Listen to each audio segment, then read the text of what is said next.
I'm up early. It's a holiday. There's a fire. Let's talk about how the Rams beat the Bears, how they won. Let's get it. First off, that touchdown pass by Caleb Williams, it's insanity, the one that got them into overtime. Just an amazing way to see commit, just to, trust yourself, trust your player to come down with it. Also just gives you flashes of vintage Jay Cutler, Rex Grossman, who also had cannon arms and doing it in January in the playoffs. So just like Rex Grossman and Jay Cutler, he has a penchant for throwing interceptions at the worst possible time, but that's okay. It's because he's young, he's inexperienced. It was just his first 2 playoff games. He threw 618 yards. Incredible. So for him, I think it's just understanding those moments because he had the ball in his hand. He could have led his team to victory. But again, it's when do you throw those big, deep balls and when do you not? And that's just going to be something over time because offense matters. And that was what was going to win the game. And the data proves it. The offense of the Los Angeles Rams came out firing. They wanted to prove a point that the cold weather wasn't going to stop them. Even though Caleb Williams and the Bears did get the first chance at it, they didn't make do with that interception. But regardless, it kind of goes into the youth of the Chicago Bears. Their offense is the 5th youngest in the league. We actually crunched the numbers. You can see that chart right there. Whereas the Rams have one of the most experienced, but yet they have fresh stars like Puka Nacua at wide receiver, Kyron Williams at running back, and Steve Avila on the offensive line. But they're also anchored by their veterans, Matthew Stafford, obviously the superstar MVP quarterback, Devontae Adams, superstar wide receiver, Tyler Higbee, even Rob Havenstein and DJ Humphries on the offensive line. They really have a put together offense, the Rams, even Jimmy Garoppolo. So the Bears offense had to come out firing on all cylinders to keep up. It's hard to do for a young Bears offense, their first NFC divisional game, the first time the Bears have been an NFC divisional playoff game since 2010, I do believe. So, most of their players, again, Roma Dunze, Colston Loveland, Caleb Williams, all 24 and under. It's a lot of bright lights. Can they step up to the pressure? You can see that sometimes they could, but also sometimes it got a little bit too bright. Well, I know I rushed through this in the beginning, but there's 3 key strategies I want to focus on for this video. Number 1 is offense wins,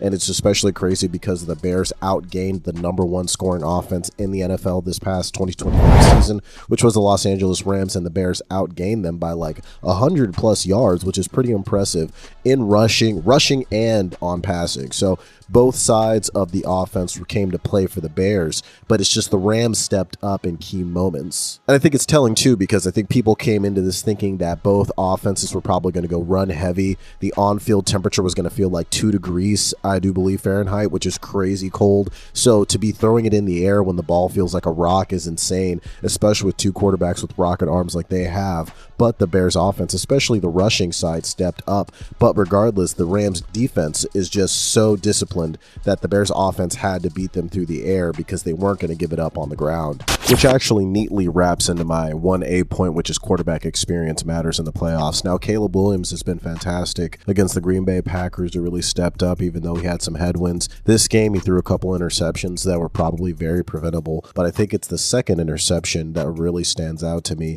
and again shows the discipline on the Rams defense because they basically bait him into a zone switch. So I think all game long they were showing him man to man and they would switch it into zone or go from zone and switch it to man.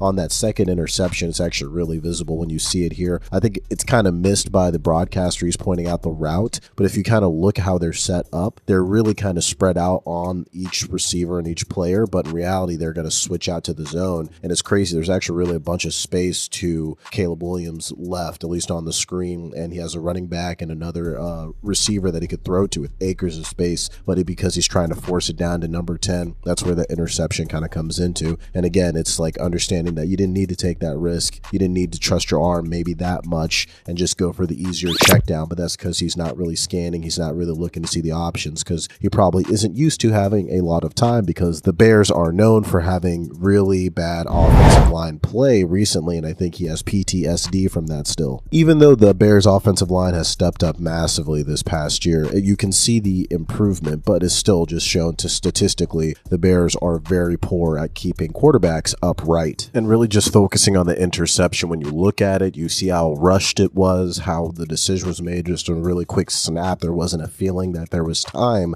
to look around and see if there was a better option. To me, that just kind of concludes that it is that, lingering remembrance of last year, 2024, when the Bears were the worst offensive line and gave gave up the most sacks per game in the league. And of course, we have to look at the other side. Matthew Stafford of the Los Angeles Rams. Like I said, quarterback experience in the playoff matters. He is a Super Bowl winning quarterback, so he knows when to throw and when to not. And even though the Bears defense, which is going to be our second strategy point about how much they stepped up, 7 passes blocked, the problem was no takeaways, and 2, the Rams knew when to run and when to not. The open field touchdowns that the Rams scored were all rushing plays. Even if you look at that goal line drive, right, I think it's a really good point to make. It was a Nakua rush and then a Williams rushing in touchdown. Matthew Stafford was just moving between the 20s, and it was these little rub routes. Actually, I have it on the screen here, little post rub route that would give a tight end an ability to get yards after the catch. They gave him comeback routes. Basically, the receivers would come back to him, making it easier for them to get yards after the catch. Whereas for Caleb Williams, kind of bringing it back to him again, we saw in overtime especially, there would just be go routes. Every time, there was excellent play call on that overtime first drive, really between the rushes, the quarterback rush, him deciding to take a run, a lot of really great plays. But I think the problem, especially on that last interception, the third interception of the game, was again, why are all the receivers going on go routes? Why is there no comeback? And why is he not being coached to just take it an easier pass, especially 2nd and 8? You're talking about 2nd and 8. If they turn it over, the team gets another chance and they lose the game. So it's protect the football. At least give yourself another chance on a 3rd and long rather than an interception. And a quarterback has many roles. Sometimes it is a game manager. Sometimes it's the guy with the rocket arm throwing the deep bomb. And Matthew Stafford has been both. And you see him sometimes throwing those rocket arms, but he knows when to be a game manager. And Caleb Williams is going to learn that too.